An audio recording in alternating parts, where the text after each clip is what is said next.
Ganti rugi sendiri bisa bersifat material juga imaterial. Material itu yang dapat dihitung, kelihatan. Imaterial itu yang nggak kelihatan, tapi menimbulkan kerugian. Misalnya rasa malu, nama baik yang dicemarkan itu masuk dalam kerugian yang bersifat imaterial. Berapa besarnya itu tergantung juga kepatutan. Nanti hakim yang akan menilai besarnya ganti rugi yang imaterial. Yang kedua, pembatalan perjanjian. Tujuan pembatalan perjanjian itu membawa kedua belah pihak kembali pada keadaan sebelum perjanjian. Pasal 1266 KUH Perdata, ada perikatan bersyarat, ada syarat batal. Selalu dianggap ada dicantumkan dalam perjanjian yang timbal balik, manakala salah satu pihak tidak memenuhi kewajiban. Tidak batal demi hukum, tapi dapat dimintakan pembatalan pada hakim. Yang membatalkan perjanjian bukan kelalaian, tapi putusan hakim. Yang berikutnya, peralihan risiko. Risiko, kewajiban untuk memikul kerugian jika terjadi pada peristiwa di luar kesalahan. Diatur dalam pasal 1237, risiko dalam perjanjian pemberian barang. Sejak lahirnya perjanjian, risiko ditanggung oleh orang yang berhak menagih pembayaran. Pasal 1460, risiko dalam jual beli. Itu berdasarkan jenis barangnya. Lihat nanti pasal 1461 sampai 1464 KUH Perdata. Lalu pasal 1545, risiko dalam perjanjian tukar-menukar. Yang berikutnya pembayaran ongkos perkara, pasal 18 ayat 1 HIR. Debitur yang lalai atau kalah diwajibkan membayar biaya perkara. Lalu kita akan membahas tentang keadaan memaksa atau overmah. Overmah atau force majeure. Ada 3 unsur overmah, yaitu yang pertama tidak memenuhi prestasi, yang kedua ada sebab yang terletak di luar kesalahan debitur. Yang ketiga, faktor penyebab itu tidak dapat diduga sebelumnya dan tidak dapat dipertanggungjawabkan kepada debitur. Ada 2 ajaran tentang overmah, ajaran yang objektif atau absolut. Ada 2 unsurnya dalam keadaan memaksa dan ada unsur imposibilitas, impossible. Yang kedua, ajaran yang subjektif atau relatif. Dalam keadaan memaksa, ada unsur difikultas, ada kesulitan, ada unsur difikultas. Kemudian bentuk keadaan memaksa, ada bentuk yang umum, misalnya karena iklim, kehilangan, pencurian, itu keadaan memaksa yang umum. Bentuk khususnya, misalnya ada undang-undang atau peraturan pemerintah dan pemogokan. Jadi itu termasuk juga keadaan memaksa yang khusus. Yang berikutnya mengenai hapusnya perikatan. Dalam praktek hapusnya perikatan itu karena jangka waktunya berakhir atau termination. Kemudian dilaksanakannya objek perjanjian, lalu kesepakatan dua belah pihak, pemutusan secara sepihak, dan adanya putusan pengadilan. Boleh tidak perjanjian diputuskan secara sepihak? Tidak boleh ya, karena disusun dua pihak, harus diputus juga dengan kesepakatan atau sepengetahuan pihak yang lain. Hapusnya perikatan itu diatur dalam pasal 1381 KUH Perdata. Yang pertama karena pembayaran, yang kedua penawaran pembayaran tunai, diikuti dengan penyimpanan atau penitipan barang, konsinyasi. Lalu pembayaran utang atau novasi, perjumpaan utang kompensasi, percampuran hutang, pembebasan hutang, musnahnya barang yang terhutang, batal dan pembatalan, kemudian berlakunya syarat batal, dan lewatnya waktu atau daluarsa. Ya, jadi hapusnya perikatan itu dapat terjadi karena sebab yang secara garis besar dapat dibedakan menjadi karena pemenuhan perikatan itu sendiri, yaitu pembayaran, penawaran pembayaran tunai disertai penyimpanan atau penitipan, dan pembaruan utang. Yang kedua karena terjadi suatu peristiwa perdata yang menghapuskan kewajiban kedua belah pihak dalam perikatan, yaitu terjadinya perjumpaan hutang dan percampuran hutang. Yang ketiga karena terjadi suatu perbuatan hukum yang menghapuskan kewajiban debitur dalam perikatan, yaitu pembebasan utang oleh kreditur. Yang keempat karena musnahnya objek dalam perikatan. Dalam hal ini dikaitkan dengan suatu kebendaan yang harus diserahkan. Jadi yang terkait dengan perikatan untuk menyerahkan sesuatu. Karena yang berikutnya tidak terpenuhnya syarat lahirnya suatu perikatan. Yang keenam karena terpenuhnya syarat batal dalam suatu perikatan bersyarat. Dan yang ketujuh karena lewatnya waktu atau daluarsa. Jadi karena lewatnya waktu yang ditetapkan undang-undang itu bisa menyebabkan seseorang kehilangan hak dan orang lain dibebaskan dari kewajiban. Ya.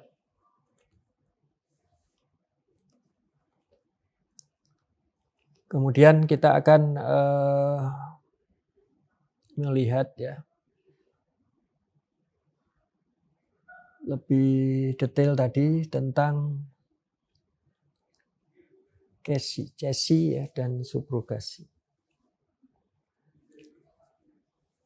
Ada beberapa kasus ya mungkin bisa kita bahas ya dalam kesempatan ini. Misalnya ada kasus ya.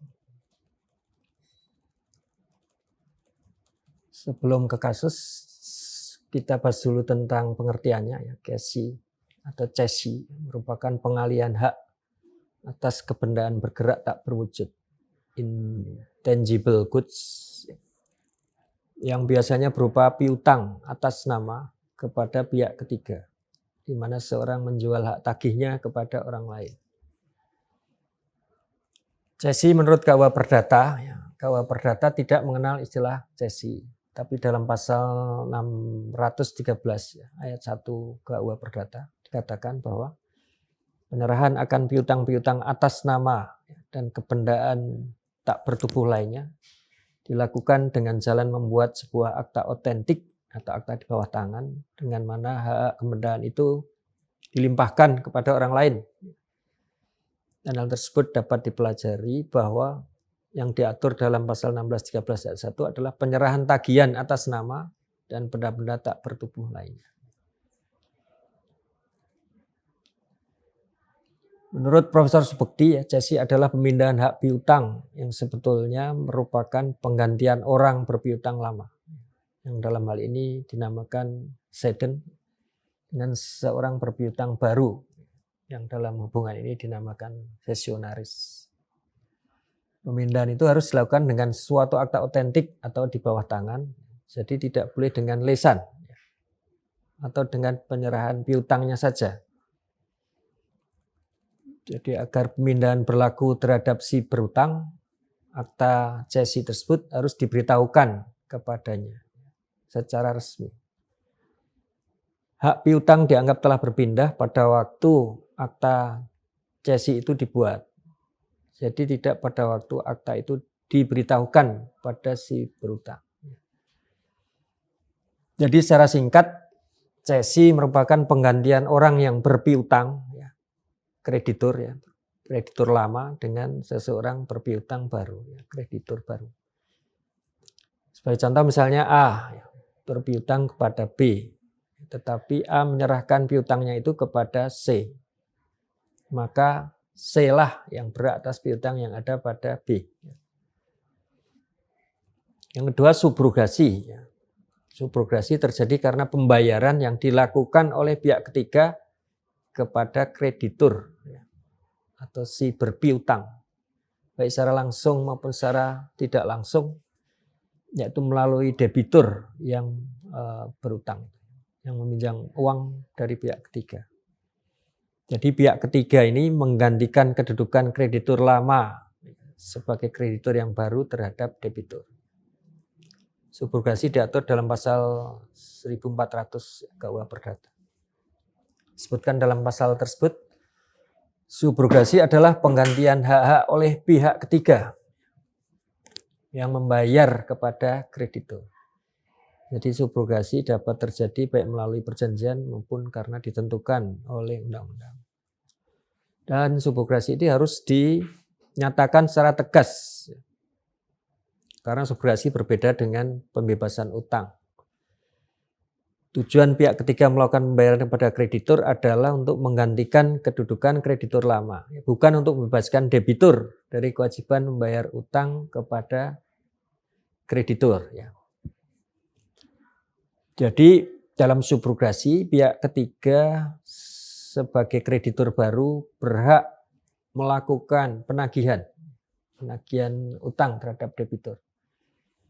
Dan jika debitur prestasi, maka kreditur baru mempunyai hak untuk melakukan eksekusi atas benda-benda debitur yang dibebani dengan jaminan, seperti gadai, lalu hak tanggungan.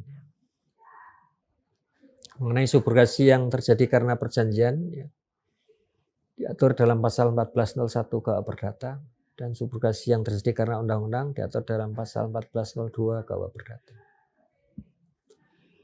Subrogasi menurut undang-undang artinya subrogasi terjadi tanpa perlu persetujuan antara pihak ketiga dengan kreditur lama maupun antara pihak ketiga dengan debitur.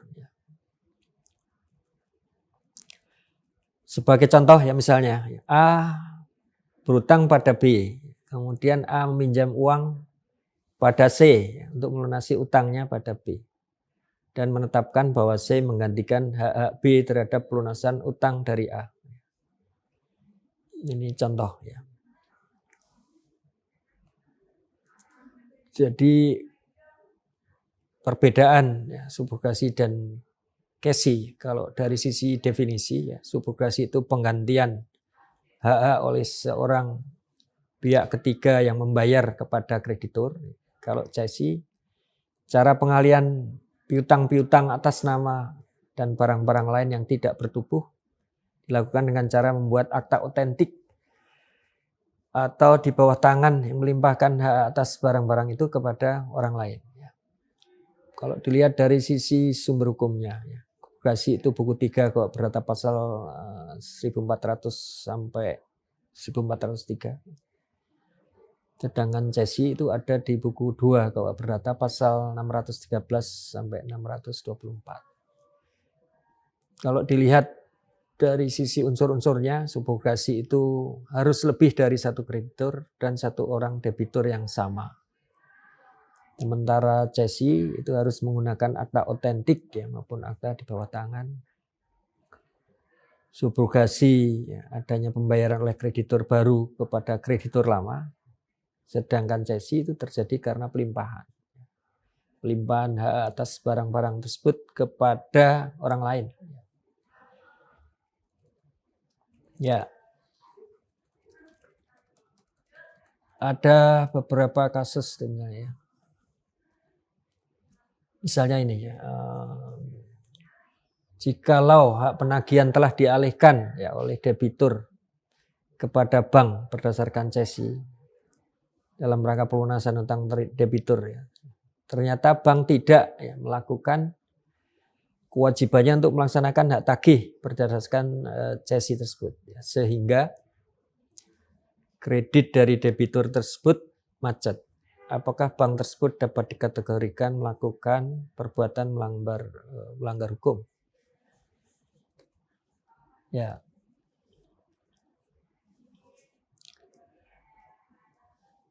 Jadi cesi tadi berarti pengalihan hak yang mengakibatkan terjadinya pergantian kreditur.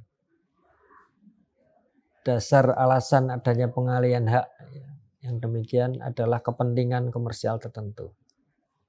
Dalam kasus tersebut ya, debitur bank perlu mengalihkan tagihan atau piutang ke bank lain ya, agar debitur bank tersebut dapat melaksanakan kewajibannya membayar utangnya. Kalau dilihat dari sisi kepentingan bank, transaksi cesi tagihan debitur bank itu perlu dilakukan ya untuk menjamin pelaksanaan atau pemenuhan kewajiban pembayaran hutangnya dari debitur bank tersebut secara tetap sebagaimana mestinya. Jadi transaksi cesi dalam kaitannya dengan transaksi pemberian kredit tadi itu sifatnya asesor. Jadi aspek hukum yang perlu diperhatikan dalam kasus transaksi cesi yang sah adalah syarat untuk dibuatnya suatu akta cesi. Kalau transaksi pengalihan hak tagih ya, dengan cesi telah dilaksanakan secara sah untuk menjamin kewajiban pembayaran utang debitur, maka adalah haknya untuk menagih dalam hal ternyata cedera janji dan bank tidak menagih ya, maka bank seharusnya yakin bahwa tagihan yang akan dialihkan dengan cesi itu bagus ya atau lancar. Ya, di dalam hal ini seharusnya debitur memenuhi kewajibannya meskipun tidak ditagih oleh kreditur yang baru. Ya, ada beberapa kasus yang lain yang dapat menjadi contoh.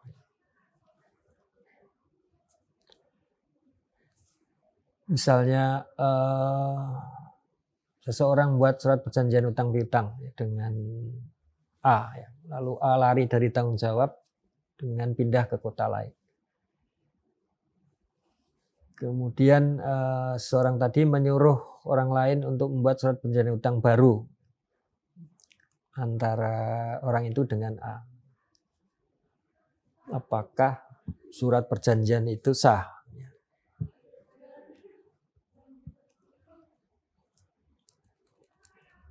Ya, jadi kalau perjanjian utang piutang yang baru itu dibuat, ya, akan menimbulkan hak kewajiban para pihak, ya, kedua belah pihak.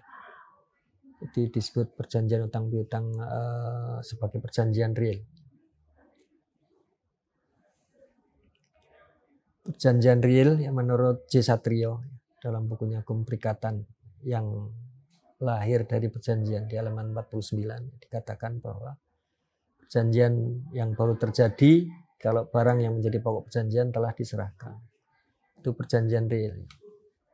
Contoh perjanjian real adalah perjanjian utang piutang, perjanjian pinjam pakai, perjanjian penitipan barang. Perlu dicatat di sini bahwa bukan berarti dalam perjanjian real tidak perlu ada sepakat ya, atau persetujuan. Tapi yang benar adalah bahwa sepakat saja belum cukup ya, untuk menimbulkan perjanjian yang real. Ini artinya terhadap kasus tadi ya, dengan membuat perjanjian baru, seorang yang ditunjuk jadi menjadi kreditur dan A menjadi debitur, maka orang baru tadi memiliki kewajiban untuk menyerahkan sejumlah uang yang dijanjikan dalam perjanjian tersebut.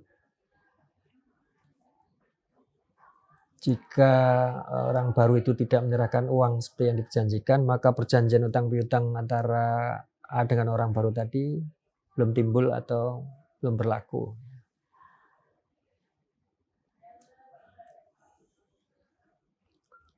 Jadi kalau yang itu sebaiknya yang dilakukan adalah melakukan novasi atau perjanjian utang piutang yang baru ya, pembaruan perjanjian.